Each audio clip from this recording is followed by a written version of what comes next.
For anyone who's been in Haiti for any significant period of time since the earthquake, news that the conditions in these camps are simply appalling really isn't anything particularly new. We've seen for many months now this very large displaced population of more than 1 million Haitians living in very basic conditions. You can see the makeshift shelters made of tarpaulin and sticks. But the report has also cited the inexperienced and often dysfunctional NGOs who are organizing these camps and been very critical about that. And we do see examples of that on a very regular basis.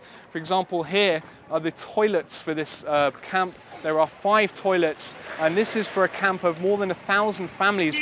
So that's around 5,000 people using just 5 latrines for all their sanitation needs. It really gives you a sense of just how badly organized these camps often are. And in terms of the conditions these families are living in, you can see the type of devastation that's caused by any extreme weather that comes along. It simply destroys the makeshift shelters that they're living in, and the tarpaulin and sticks break very easily. And the families who live in these shelters, once that happens, they really have nowhere else to go. They have to simply pack up their belongings and find another place to camp out for the next weeks and months. The report has also criticised the UN for failing to do enough to protect the female residents of these camps, citing the very high number of rapes that have been occurring here, especially at night.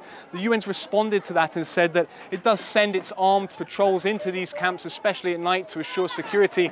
But we've been living right next door to this camp for more than 6 months now. We've never seen any UN soldier here, and neither of any of the residents that we've asked. But the real issue here are the conditions in these camps. When you think about the amount of waste and excrement that comes flooding down these hillsides into these ditches and into people's houses every time there's a small rainstorm here, it gives you an idea about the type of conditions that people are living in, and they certainly can be described as appalling. And it has taken nearly 9 months now to try to get any improvement in the lives of the people living in these camps, and so far we've seen very little of that. Sebastian Walker, Al Jazeera in Port-au-Prince, Haiti.